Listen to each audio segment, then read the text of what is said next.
Good morning. Welcome to Ceramics with Miss Tomimitsu.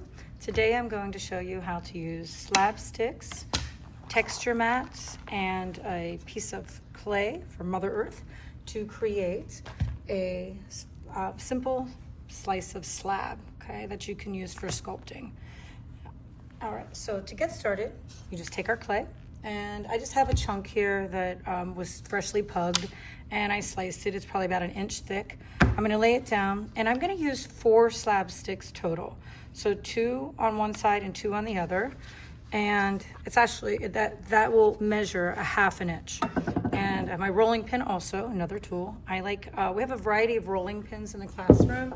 We have some medium-sized ones as well, and some small ones as well. But I always love starting off with this big one because I can get my hands on it. I can really smack down hard.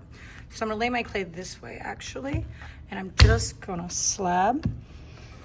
And these sticks prevent that inch thick slab from getting any thinner than 1/2 inch, okay? So when I have my 1/2 inch and I put a lot of pressure, I'm standing, and you slam down on it, and you put a lot of pressure when you slab. And again, slam on it, slap. And when the rolling pin rolls across it nice and clean and clear, you know that you have a good slab. And I'm gonna raise up a little bit so you can see more of what's going on. And then I want to add texture into this slab. So I'm gonna take one of the rulers off because ultimately we only want 1/4 inch. And I did this bubble mat for this one. Okay, I think that I'm going to try this kind of dragon scale or fish scale. And I'm going to lay that down. And I'm going to center this nicely, get my camera queued up.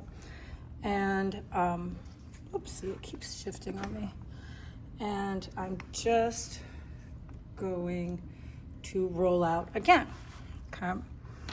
And yeah, there we go. Okay. So when I do this, the clay is going to want to curl with the mat. So you want to check periodically just that it doesn't move just by pushing it down. And I'm going to roll. Oh, I just got a little bit of clay peeking out there.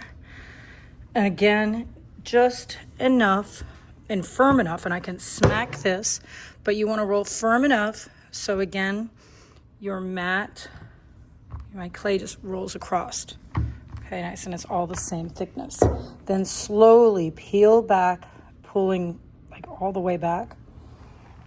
So you have a nice piece of texture clay.